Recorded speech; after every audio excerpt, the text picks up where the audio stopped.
우리가 성경이라는 것은 변정으로부터 시작해서 변정으로 끝나죠.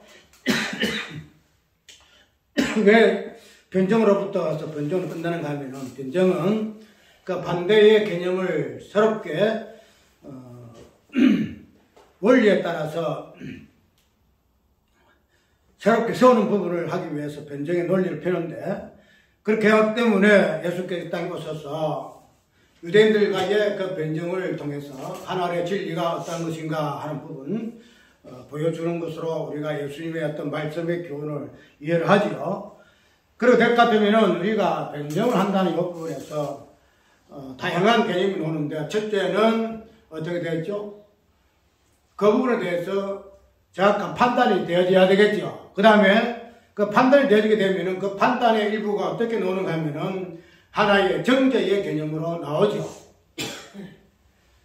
그렇기 때문에 이 정죄의 개념을 우리가 판단의 개념과 맞물려서 이해를 하고, 단순하게 어떤 인간의 교훈이 아니라, 사람의 교훈이 아니라 하나님의 말씀과 사람의 교훈과의 그것을 대비해서 드러내는 것이 정죄하고 판단이기 때문에 우리가 이러한 부분들을 신학적으로도 우리가 그것을 논할 수가 있고, 특별히 말씀을 가운데서 특별히 설교하는 부분에 있어서는 설교를 통해서도 그것을 나타날 수가 있는 거죠. 그렇기 때문에 설교라는 것은 단순히 선포만 되어지는 것이 아니고, 진리가 선포되어짐으로 말미암아서 이 땅에 있는 그 진리가 얼마나 쓸데없는 내용인가 하는 그 부분, 쓸데없는 도덕인가 하는 그 부분, 교훈인가 하는 그 부분들을 보여주는 부분에서 말씀의 진리의 선포가 있다는 거죠. 그래서 지금까지 이런 설교를 하는 이유가, 같은 동일한 복음을, 성경을 이야기하면서도 그 부분에서 여러 가지 변질된 부분이 너무 많이 있기 때문에 그런 부분에서 바로잡기 위해서 시작한다는 거죠. 저번에 이야기했듯이 복음에 대한 시작으로 이야기하는데, 이 복음의 시작에 있어서의 제목을 회개와 절제하는 이 부분, 그 다음에 그런 부분에 있어서의 왜 우리가 회개라는 것이 인간의 행위로서 하나님 앞에 요구할 것이 뭐가 있는가, 내세울 것이 뭐가 있는가. 어제 하나님의 은혜의 구원은 주께서 우리에게 주시는 그냥 무조건적인 은혜의 구원으로만 주어지는 것인데, 왜 우리에게 인간의 행위, 인간의 회개가 필요한가? 그 부분은 그냥 언급할 뿐이지 그것을 중점으로 이해하거나 요구하거나 금문에서는 아야 된다 하는 부분들이 있기 때문에 그런 부분들이 얼마나 잘못되어졌는가 하는 부분을 이야기하기 위해서 마가복음 1장 1절 복음의 시작이라 하는 부분을 설교하게 된 이유가 여기에 있다는 거죠. 우리가 이런 부분들이 단순하게 아니 그냥 제목 하나 바뀌어진 부분인데, 그런 부분이 무슨 변정을, 진리 변정의 부분을 가지고 그걸 대입하고 이야기할 필요가 있겠느냐 하지만은, 아까 이야기대로 오늘 내가 이 설교 제목을 시작할 때도 굉장히 고민을 많이 했어요. 왜냐하면은 오늘 분명히 그 중에서 나오는 내용들 보게 되면은 주의 길이 무엇인가 하는 이 부분, 주의 길이 무엇인가, 주의 길을 예비하라, 그의 직경을 평가하게 하라, 그런 부분에서 지금 이 본문을 시작하고 있잖아요. 그런데 그런 부분에서 첫 언급이 복음의 시작이라는 개념으로 시작을 하고 있기 때문에, 그럼 복음의 시작은 무엇인가? 복음의 시작, 복음의 시초, 복음의 시초는 무엇인가? 그런 부분에서 오늘 본문을 이야기하고 있기 때문에 그것을 우리가 회개와 그 다음에 절제, 이 부분에서 다른 반응은 저번에 이야기했듯이 왜 우리가 해결하는 것을 꼭 그래 강조해야 하느냐, 조목조목 해가지고 뭐 한 가지 홀이라도 남김없이 어떻게 했냐? 해결치 아니하면 결단코 뭐 한다래 전부 들어가지 못하는 이야기했죠. 그 홀이라는 것은 새틀만한 조그마한 여기에요. 그런 부분에서 해결하지 아니하면은 전부 들어가지 못한다 분명히 이야기를 했죠. 그런 것 같으면은 해결을 홀이만큼은 조그마한 것도 남겨서 아니야 전부 해결해야 하나님 나라 전부 들어간다 이렇게 분명히 이야기하고 있기 때문에 해결을 강조하는 것이 뭐가 나쁘냐, 그렇게 충분히 이야기해가지고 회개를 이야기할 수 있다는 거죠. 또 우리 그렇게 해야 돼요. 그런데 우리가 과연 홀이라는 이 개념에서 하나 남김없이 회개할 자 누가 있겠냐 말이죠. 우리가 내가 태어나서 이때까지 60평생이면 60평생, 50평생, 50평생, 30평생에 지금 내가 뭐 우리가 먹고 마시는 게 죄라 이거죠. 먹고 마시는 게 죄라. 호흡하는 자체가 죄고 내 생활 자체가 죄인데 그런 것들을 어떤 조목조목을 일목요연하게 정리해가지고 내가 이러한 죄 요래해가지고 나열해가지고 해낼 것 같으면은 60평생에 써도 다 못 써요. 그것을. 그럼 그런 죄를 어떻게 해결을 해서 충분 들어가겠냐 이 말이죠. 그 다음에 우리가 해결을 하는 이 부분은 우리 어떤 나이병에서 해결할 부분으로 우리가 생각을 하고 그것을 해결을 강조하게 되어지게 되면은 아까 얘기한 대로 그런 해결을 통해서 중국 들어갈 사람이 누가 있나? 그 맞아요. 그런 식으로 이야기할 수밖에 없다는 거예요. 그런데 그렇게 해서라도 그렇기 때문에 우리는 그런 해결을 못하니까 그것을 우리가 해결의 그걸 조건에서 어떤 조건에서 해결을 언급해서 안 된다라고 해서 또 안 된다는 거야. 그 자체가. 그런 부분들이 이제 서로가 잘 융합이 안 되기 때문에 홀이라도 당장 해결해야 한다.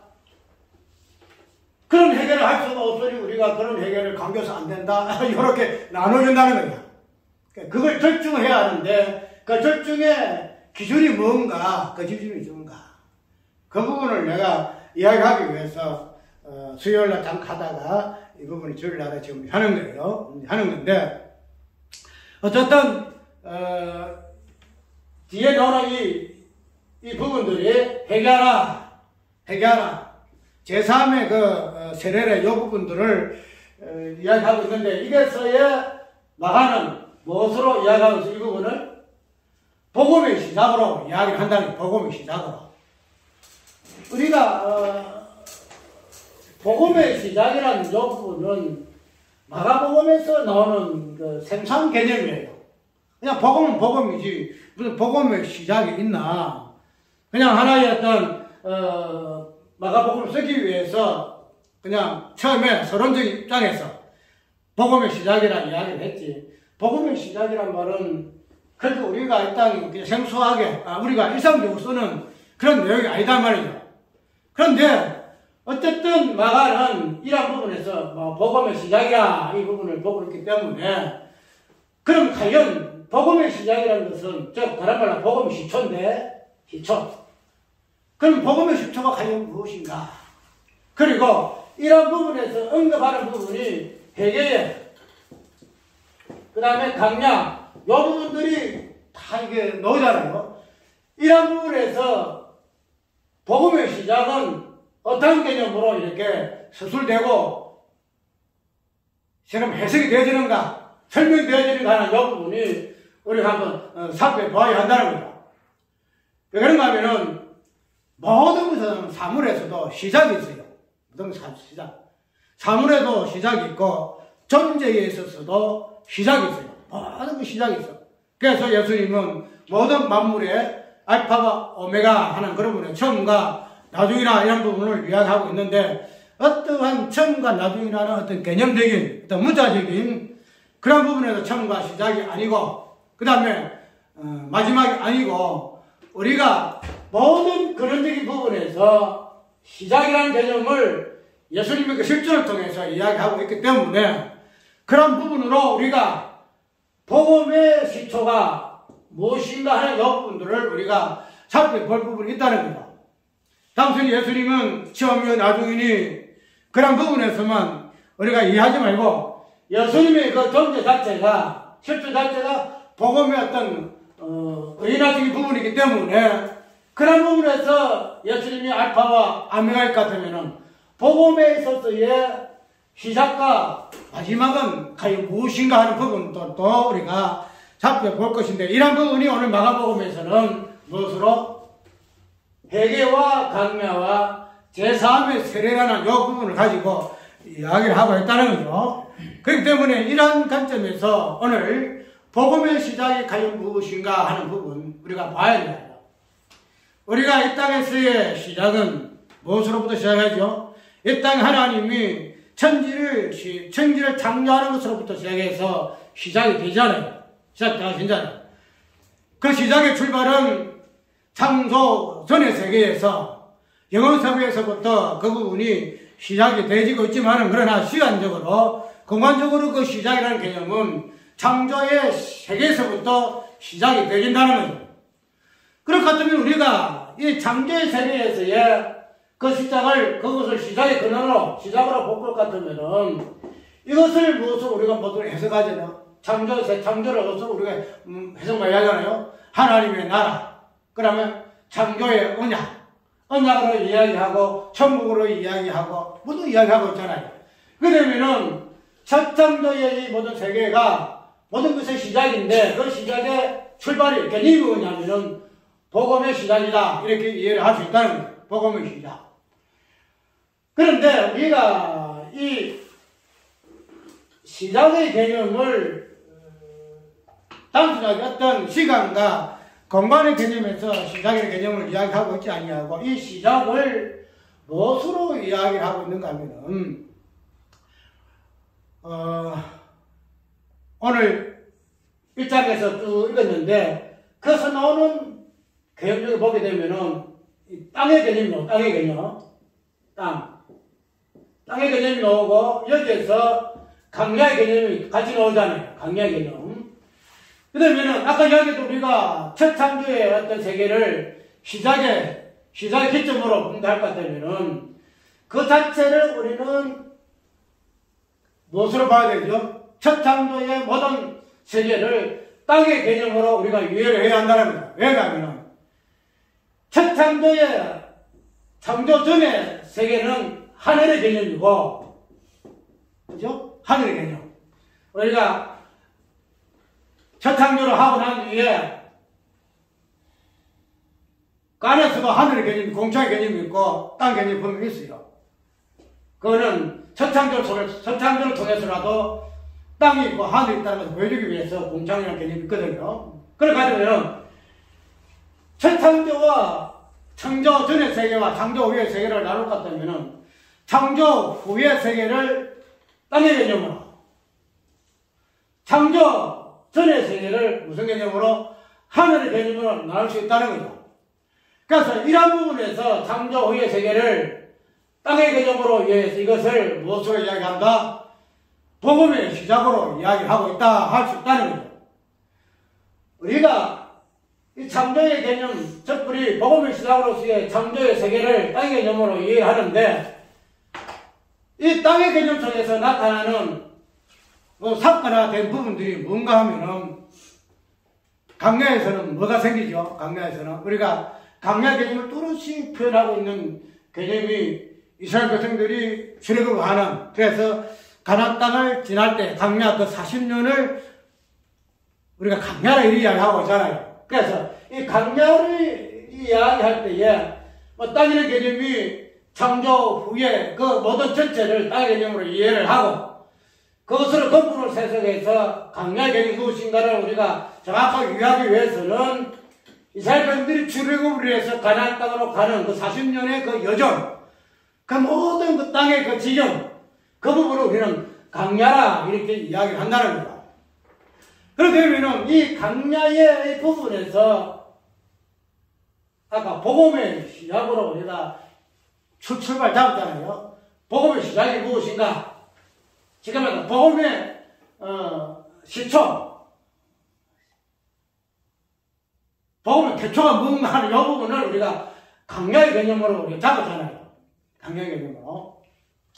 그러면은 우리가 이 강야에서 너는 모든 상황을 갖고 볼 것 같으면은, 이 강야는 뭐가 있어요? 첫 번째로 강야에서는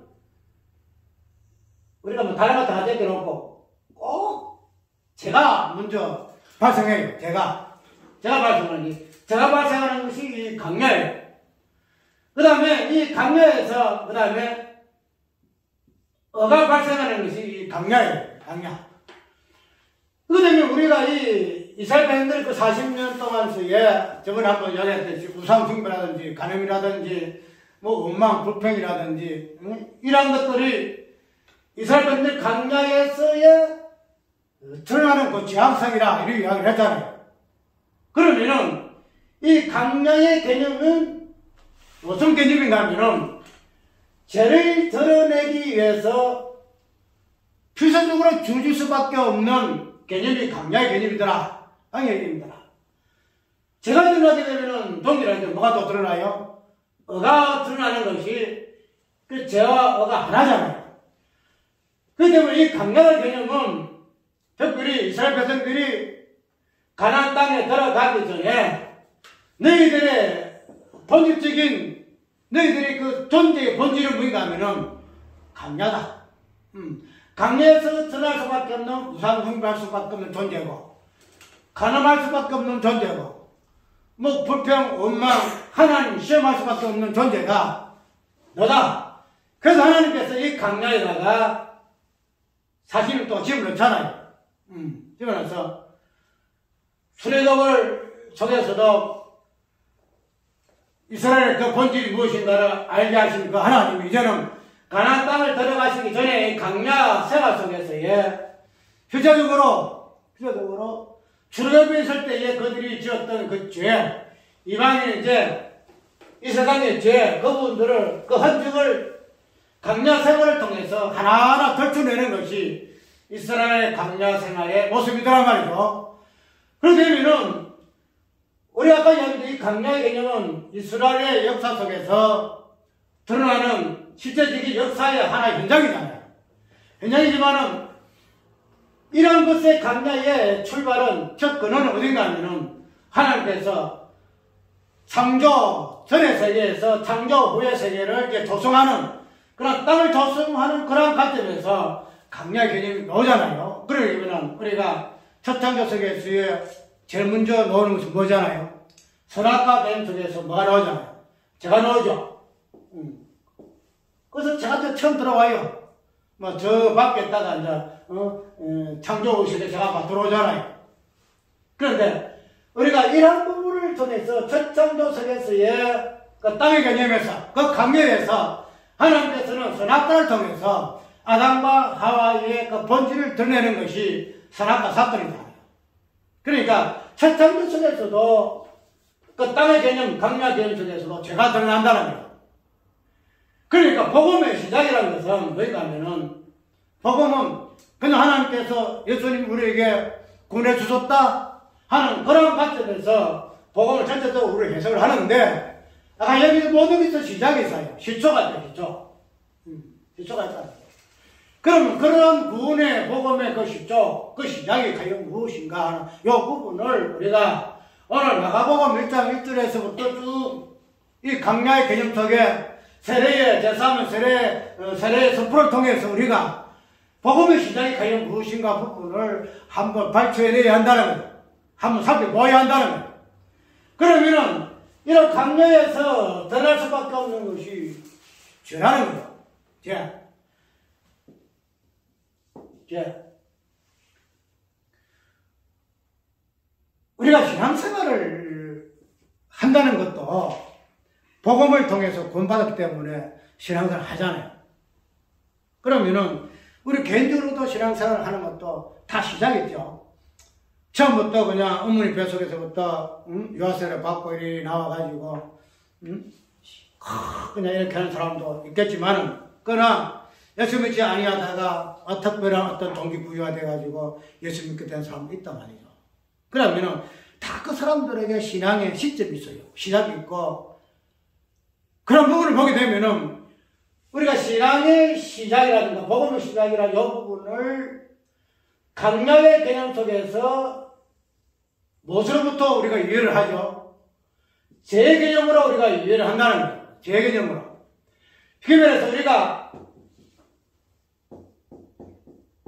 회개 이 부분이 저번 주에서는 사도 바울의 그 해석을 통해가지고 단순하게 회개라는 것은 개인의 어떤 회개, 사도 바울의 회개, 아니면은 다윗의 회개, 모세의 회개, 아브라함의 회개, 어떤 개인의 관점에서 회개를 볼 것이 아니고 보편적 원리 가운데서, 보편적 대표적 원리 가운데서 아브라함의 회개가 그 회심이 무엇을 의미하는가. 모세도 마찬가지. 그 다음에 바울 회심 속에서도 어떤 회심까지도 다 아울러 하고 있는가 하는 부분을 살펴와서 개인주의에서 내가 이 부분을 아이들 이야기했어요.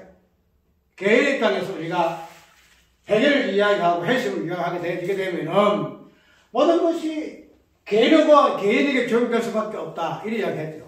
개인에게. 그래서 회개하라. 당신이 이런 죄 지었다. 옛날에 그 방탕한 그 죄를 다 회개하라. 그래서 개인에게 회개를 권면할 수밖에 없다고 했기 때문에 그런 부분에서 우리가 회개를 어떤 개인에게만 적용시키는 부분으로 성경을 보지 말고 성경 전체에서 회심이라는 이 부분들이 인간으로부터 시작해가지고 마지막에는 만물의 회심까지도 다루고 있기 때문에 그런 전체적인 성경 가운데서 회심이 무엇을 이야기하고 있는가 부분을 우리가 이야기에 의해서 우리 개인의 회개, 개인의 회심에 대해서는 유불을 했다. 그런데 아까 이야기한 것대로 우리가 이런 부분에서 어떤 아까 내가 설교 동기를 이야기했죠. 왜 설교를 했나 이야기해보면 그런 부분으로 우리가 개인의 어떤 이 부분을 삭제를 하고 어떤 개인의 어떤 이 부분 삭제가 되게 되면은 성경에서 나라는 존재가 없어지게 되면 어떻게 되죠? 나 대신에 누가 들어오지? 하나님이 들어오게 되죠.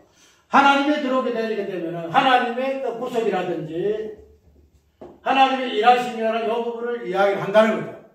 그러게 되면 이런 하나님의 구속, 하나님의 일하심을 이야기를 하다 보니까 나 자신은 빠질 수밖에 없다는 거죠. 그러게 되면은 아까 얘기대로 우리가 이러한 부분에서 분명히 나 개인이 빠지게 되면 하나님의 일하심으로 인해서 나 개인이 들어가면 이래가지고 어떤 신앙의 어떤 구원이 믿음이 아니고 회개적인 부분을 이야기할 수밖에 없으니 이 부분에 있어서는 뭐 한다? 유보하라. 이렇게 이야기했던 그 부분들이 구속사회의 하나의 맹점이에요. 맹점.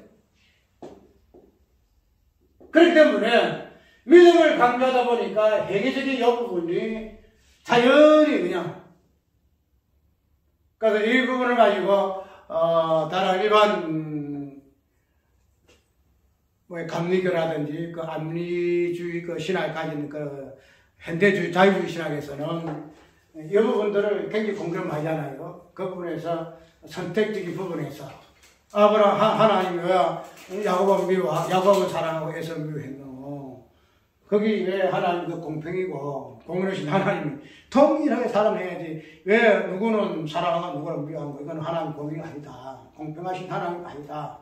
그렇기 때문에 그런 부분에서 에서도 구원받아야 할 존재인데 에서가 뭐 이런 일 해가지고 하나님의 구원에서 탈락해서 야곱은 구원받았고 에서는 그냥 주저받은 백성 되지. 그런 부분에서는 에서도 동일하게 구원의 조건을 주어졌다. 이렇게 이야기를 해요. 그 때문에 하나님 그 선택이라는 이 부분들이 어떻게 돼요? 하나님 선택이라는 그 하나님 그 주권 자체가 완전히 무시당하는 그런 부분으로 논의를 펴고 있잖아요. 그 때문에 그렇게 안 하기 위해서 행위는 제껴놓고 믿음을 강조하다 보니까 이 부분이 굉장히 부닥치는 부분이 굉장히 많아요. 서로 상충돼요. 왜 행위가 틀린노? 야고보서를 봐봐라. 응? 행함이 없는 믿음은 이리를 했지 않냐. 그 로마서 보면은 행함으로 구원받은 자 없고 그렇고 된 게 없다 이랬는데 이걸 어떻게 할 거냐. 그래서 자기의 뭐 하고 싶은 대로 나는 행함을 신앙생활로 중집하겠다 하는 사람은 그대로 해. 아니 나는 믿음으로 하고 싶어. 당신 그리 해. 그래서 많은 사람의 어떤 입장에 따라서 이렇게 이야기를 해요. 그런데 흔하게 걸어 회개라는 이 부분이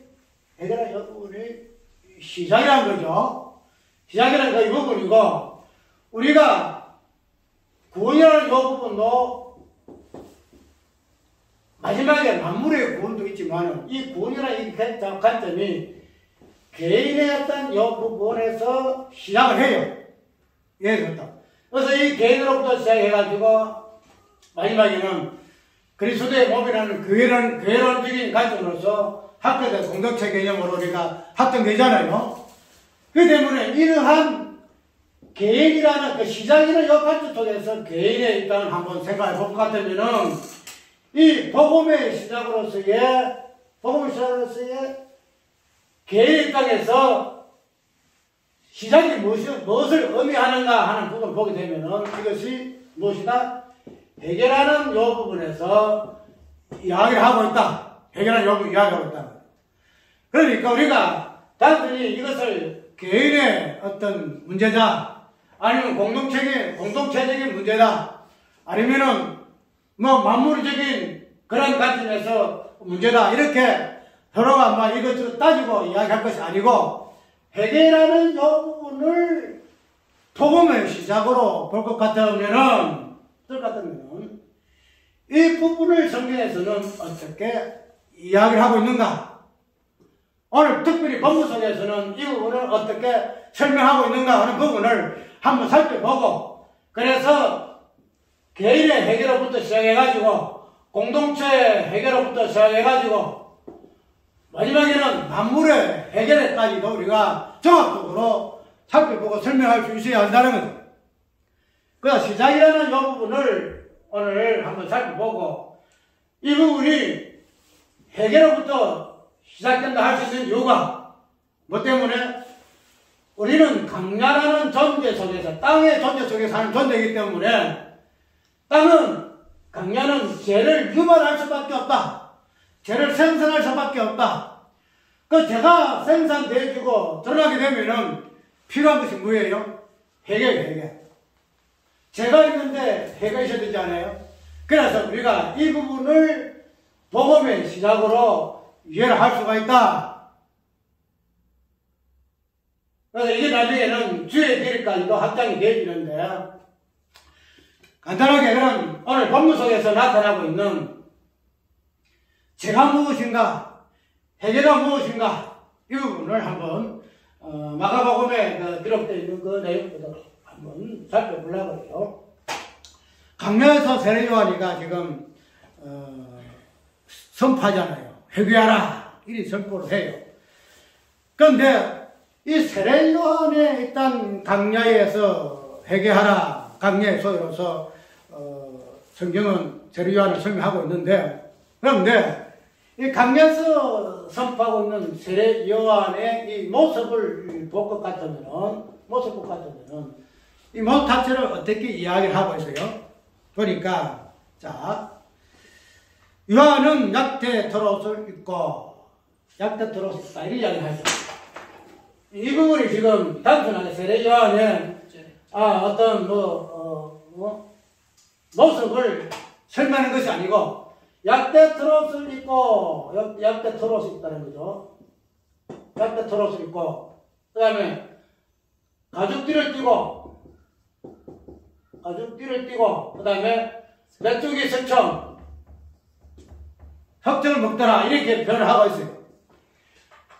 근데 우리가 단순하게 강야에서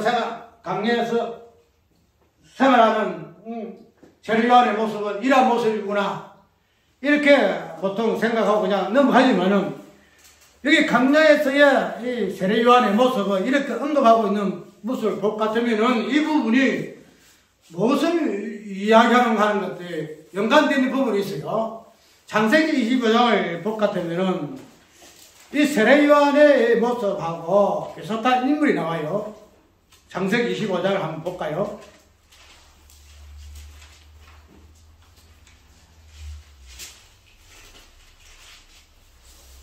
창세기 25장 19절 읽습니다. 아브라함의 아들 이삭의 후에는 이러하니라. 아브라함 이삭을 낳았고 이삭은 사입소에 리브가를 취하여 아내를 삼았으니 리브가를 봤다 하라며, 다음 쭉 읽어서 25절 있습니다. 먼저 나온 자는 붉고 전신이 가독 같아서 이름을 에서라 하였고, 후에 나온 아우는 손으로 에서의 발꿈치를 잡았으므로 그 이름을 야곱이라 하였으며, 이렇게 나오는데, 여기에 야곱의 첫 번째, 이삭의 첫 번째 아들의 모습이 어떤 모습이에요? 가독 같고, 이렇게 이야기하고, 가독 같고, 이 가독이라는 것은, 한마디로, 트롯이에요, 트롯. 우리가 옛날 보면은 군사들이 갑주를 입잖아요. 갑주를 입으면, 이렇게 되면은, 그 옷 곁에 여러 가지 뭔가 달아요. 창 같은, 가설 같은 게 딱 들어오면 딱 막아낼 수 있는 그러한 것들을 다는데, 이것을 가도시라 이리 이야기하고 있고, 특별히 그때 당시에서는 옷을 트롯을 많이 입었어요. 트롯을 입었는데, 이 트롯을 이야기할 때에 보통 어떤 사람이 트롯을 입는가 하면은 사냥꾼이 트롯을 많이 입어요. 사냥꾼이. 그래서 허리에 가죽띠를 띠다는 것은 뭐 때문에 가죽띠를 띠어요? 가죽띠를 띄어야 거기에다가 전통 화살이라든지 사냥할 도구를 다 꼽아요. 허리에다가.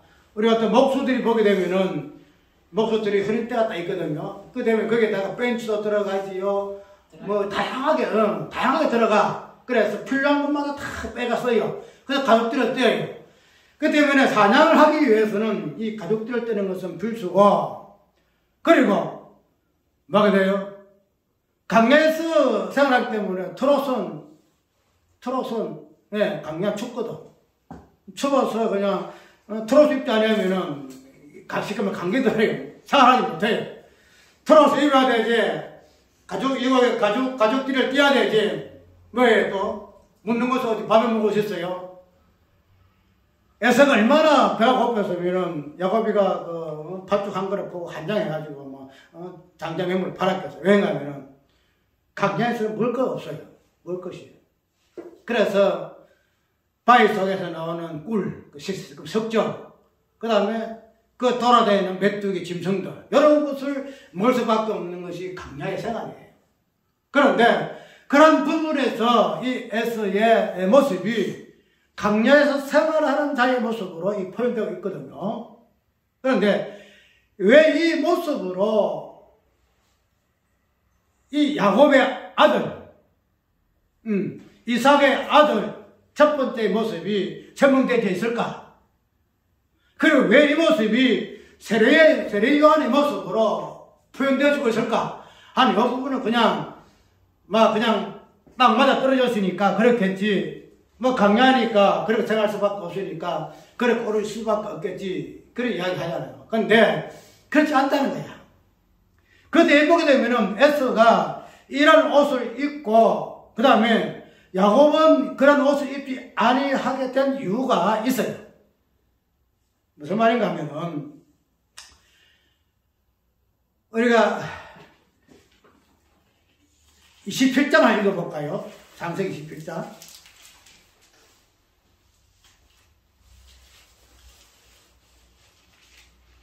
27장 39절에 40절을 한번 읽어보면은 이런 내용이 나와요.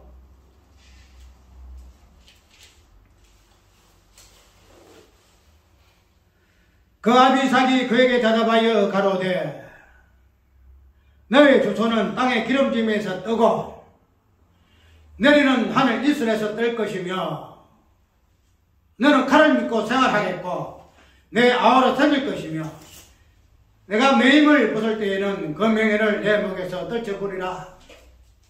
그 아비가 야곱에게 축복한 그 축복을 인하여 에서가 야곱을 미워하여 신중히 이르기를 아버지를 꼭할 때가 가까워서는 내가 내 아우 야곱을 죽이려 하였더니 통해서 야곱과 에서가 어떤 모습으로 바뀌죠? 에서의 모습이 어떻게? 저주받은 자의 모습으로 바뀌어버려요. 그런데 이 야곱이가 또 보게 되게 되면은 야곱이가 장자의 축복을 받게 된 하는 이유가 있는데 뭔가 하면은 야곱은 어떤 모습으로 변장을 해요? 어떤 모습으로? 트롯 입는 자의 모습으로 변장을 해요. 트롯 입은 자의 모습으로. 그래서 저희 어미가 네가 아비의 축복을 봐야 되지 않겠느냐 할 때에 나는 매끈매끈하고 트롯이 없는데 형은 트롯이 있고 그러면은 내가 축복은 고수하고 저주를 받을 거 두렵다 하니까 지엄이하고 짰잖아요. 그래 내가 트롯을 내가 지어서 니한테 입을 테니까 걸어가가지고 아비에게 축복을 받아라. 그래서 이삭이 야곱의 축복하는 그 동기가 뭔가 하면은 다른 거 하나도 없어요. 트롯이요, 트롯. 목소리는 변장을 할 수가 없어요. 변성할 수가 없어가지고 네 목소리 보게 되면은 야곱인데 네 옷을 보니까 애선해. 그래서 분간 못해가지고 그냥 축복하잖아요. 무슨 말인가 하면은 이 트롯이라는 저 강야에서 입을 수밖에 없고 강야에서 필수로서 진짜 막 입어야 할 그 의복이 트롯이에요. 아까 전에 말해서 강야는 어떠한 환경이에요? 제갈들은하고 죽음의 땅이 강야예요. 그러니까 트롯을 입는다는 것은 한마디로 뭔가 하면은 죄의 모습이에요. 죄의 모습.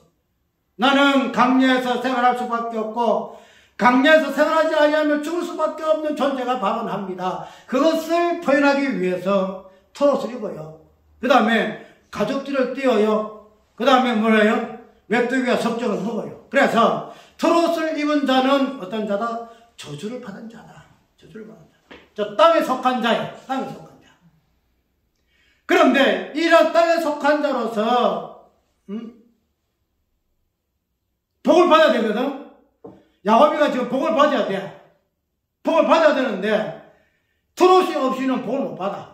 쉽게 말해서 트롯을 입고 가죽띠를 띠고 석주를 먹는 이런 모습으로 완전히 바뀌어야 뭐 해야 돼요? 야곱이가 장자의 복을 받아요. 장자의 복.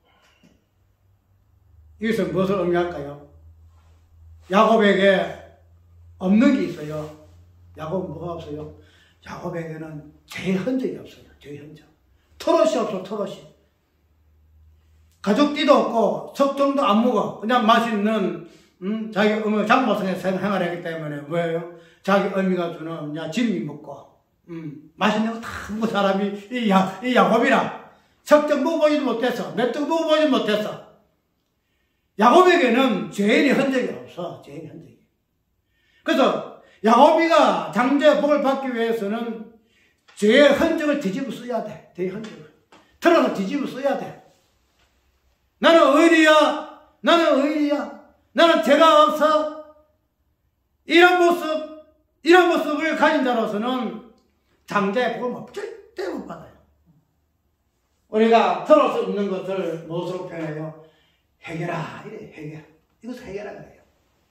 해결. 이런 야곱이가 트롯을 통해서 해결의 흔적을 가질 때에 아비의 타자지만은 장자의 복을 받을 수 없는 존재지만은 장자의 복에 유익되어서 그로 인하여 언약이 주어지는 것을 우리가 볼 수 있잖아요. 쉽게 말해서 복음의 시작은 해결. 그러면은 우리가 이 해결하는 부분이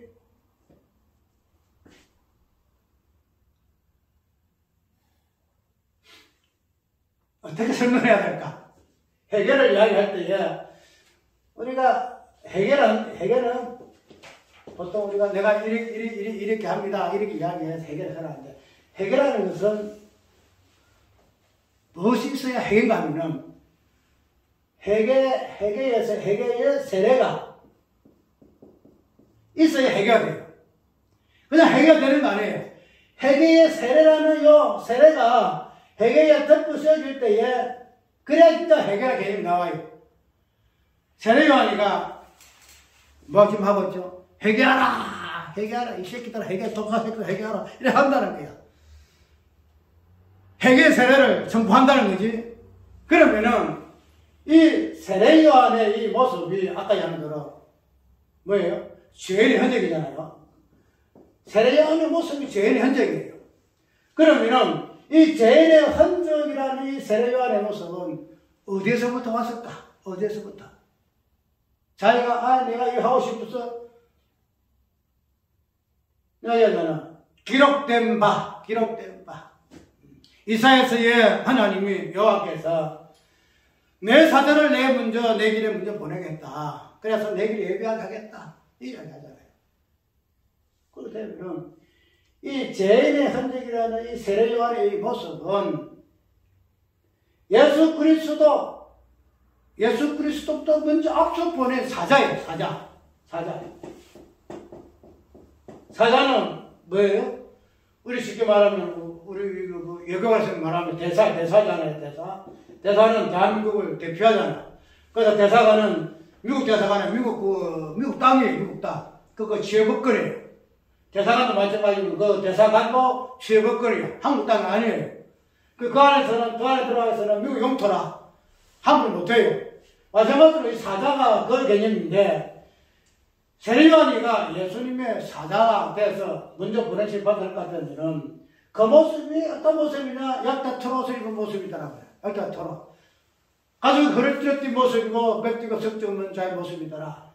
그러면은 아까 회개라는 것은 세례가 대표주어야만이 회개 개념 정확하게 설명되어지는데 그러면은 세례요한이가 이 죄인의 모습으로 지금 강야에서 하고 있죠. 그러면 세례요한이가 이 죄인이라는 이 가족을 뒤집어 쓰기 위해서는 뭐가 있어야 돼요?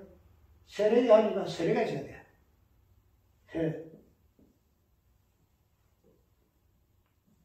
제3을 받게 하는 것 세례.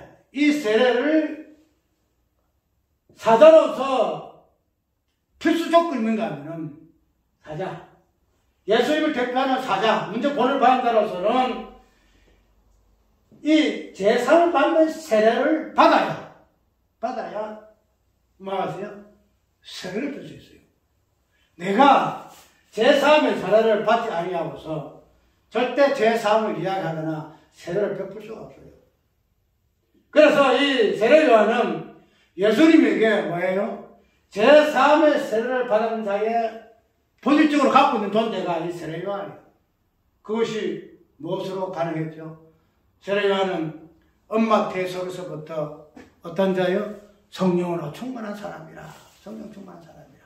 그래서 그 성령 충만을 통해서 제3의 세례를 받은 존재가 이 세례요한이에요. 그래서 그는 강야의 죄인의 모습으로 강야에서 사역할 수밖에 없는 존재가 이 세례요한이다. 그런 겁니다. 그러면 이제 결론합시다. 아까 이야기대로 우리가 이 회개를 개인으로 볼 것인가 아니면 공동체로 볼 것인가 간단하게 두 가지 한번 나눠봅시다. 개인으로 볼 것인가 공동체로 볼 것인가 이 부분에서 개인을 우리가 적응을 할 수밖에 되면은 아까 이야기대로 회개가 시작이라고 그랬죠. 제가 드러나니까 시작이라고 그랬죠. 그러면은 우리가 회개를 시작이라 우리가 한번 설정합니다. 시작이란 것이 우리 보통 구원을 어떻게 이야기해요? 하나님 애정에서부터 시작하죠. 애정, 그 다음에 선택, 또 당연하죠. 그 다음 부르심이라는. 여러분 쭉 나와가지고 제 나와진 거예요. 여기서 이제 회개가 얘기 나오잖아. 회개, 소명 이리 쭉 나와가지고 그냥 어렵다시 쭉 이렇게 나오잖아요. 그 되면은 우리가 이 애정이라는 것은 선택이라는 것은 우리가 구원의 어떤 시작적인 부분에서 우리가 인지를 잘 못해요. 인지를. 맞죠? 내가 왜 어떻게 하나님께서 나를 당신의 벽속에 애정하실까 하는 것은 내가 잘 몰라. 선택도 마찬가지잖아요. 예. 선택은 엄마 뱃속에 있기 전부터 나를 선택했기 때문에 내가 어떨까 해요. 이해를 못해요. 이제 부르심을 조금 이해를 하는데 그러면은 우리가 해결을 구원을 시작할 때 해결을 이야기하잖아. 해결을 이야기하는데. 그런데 우리가 구원이라는 것은 해결부터 시작해서 시작한 회복 같으면은 과연 구원이 해결부터 처음부터 시작인가? 아니잖아. 예정도 있겠다, 선택도 있겠다, 부르심도 있겠다. 있단 말이죠. 그러면은 우리가 이 해결의 어떤 그 구원을, 그 출발점을, 시작을 해결로 이해를 해서 정의해 볼 것 같으면, 나 개인의 구원이 해결가 시작이다. 내가 예수 믿기 전에는 일을 했는데, 내가 예수 믿다 보니까 내 죄가 생겨 내가 회개해서 내 구원 받았어. 이렇게 나오잖아요.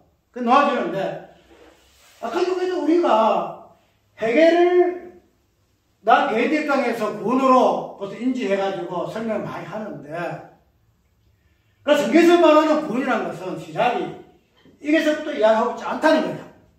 이게서.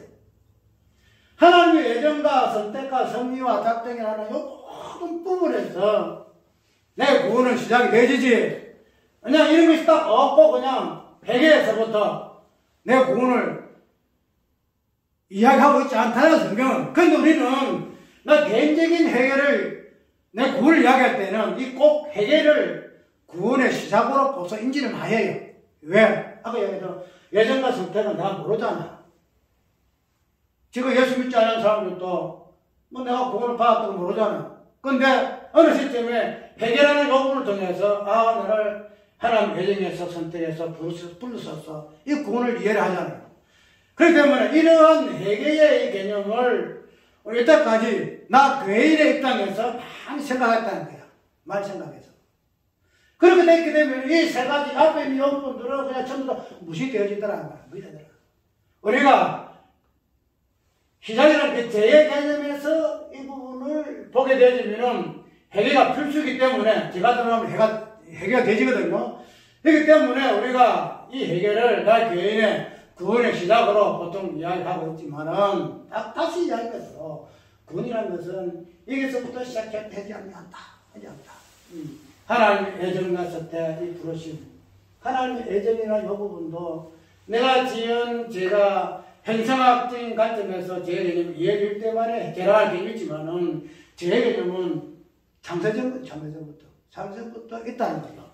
창세전부터 율법이 있고 창세부터 복음이 있어요. 내가 저번에 문자 개념에서 이 부분 설명했는데 율법은 뭐 숙문화된 그걸 가지면 율법이 있니 없니 그런 소리 하지 마라. 율법은 그 아브라함과 율법 있기 전에 있었다? 그건 모르는 소리다.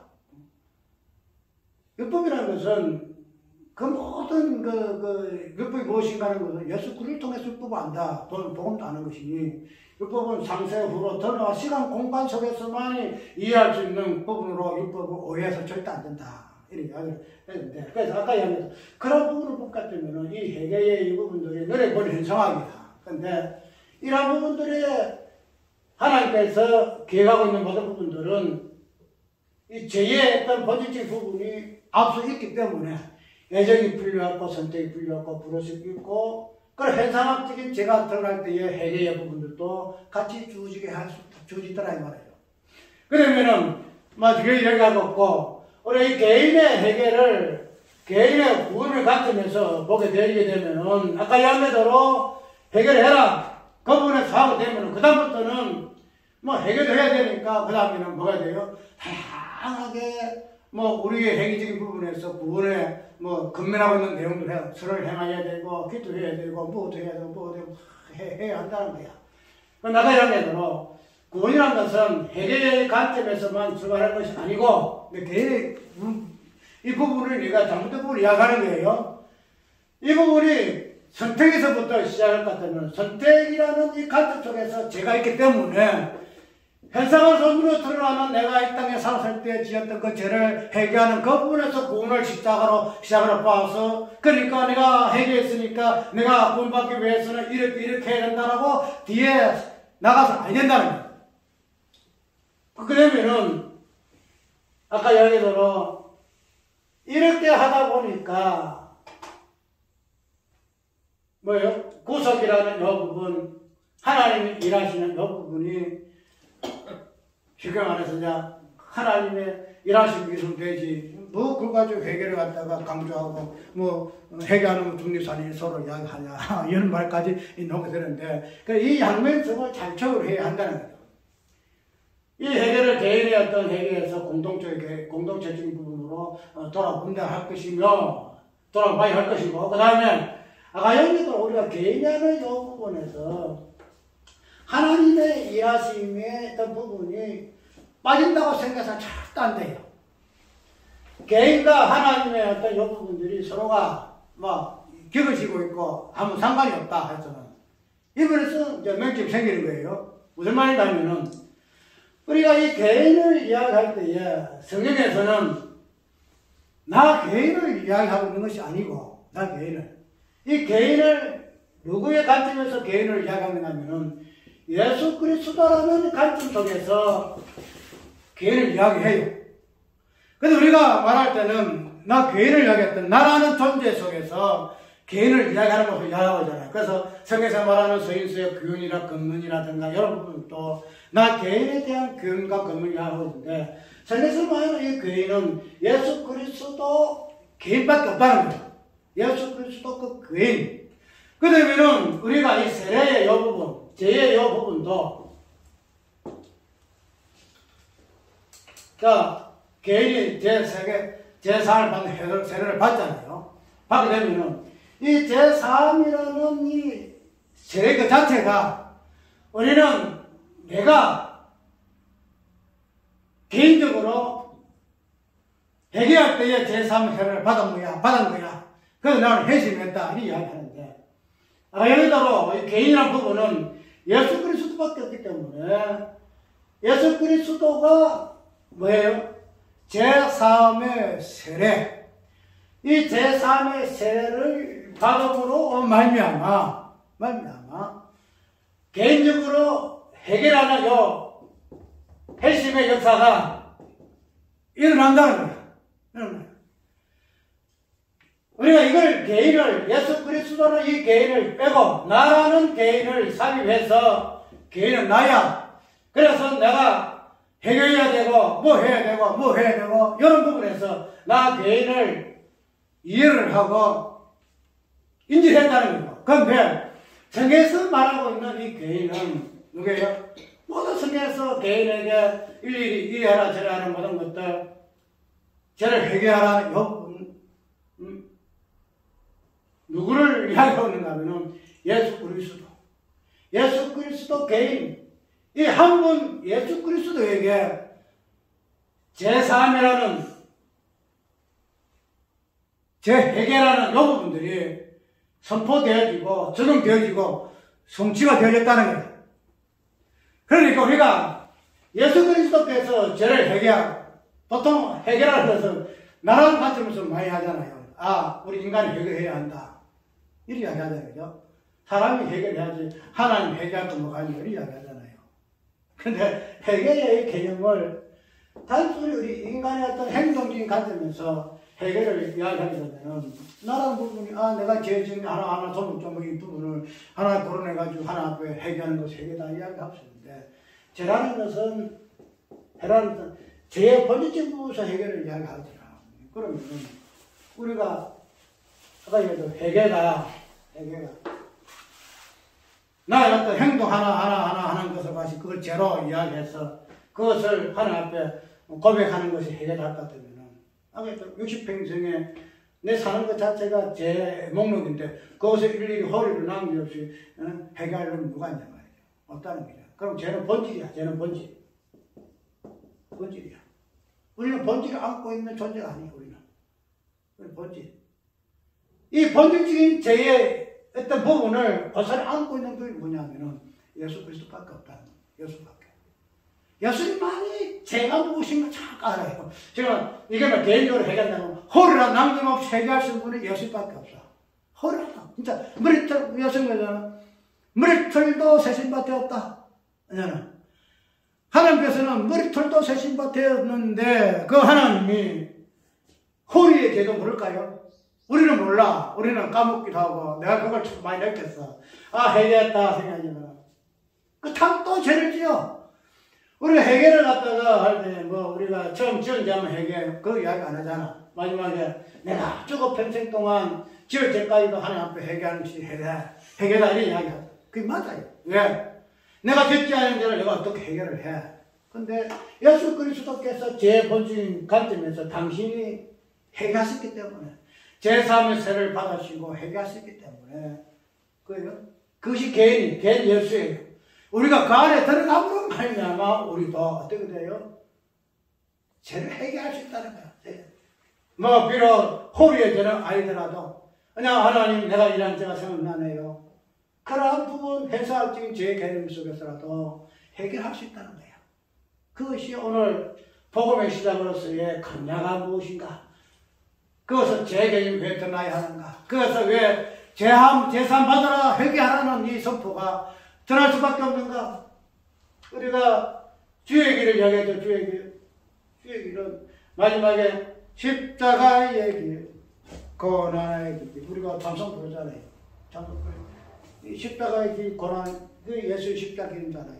근데 그 주님의 길은 회개 세례부터 회개하는 것도 세계에서 마지막에 모든 회개의 정점에 십자가 죽는 것이 예수님의 길이더라. 주님의 길이더란 말이죠. 그래서 회개. 그래서 예수님의 길은 회개 빼놓으면 하나도 없다 이 말이죠.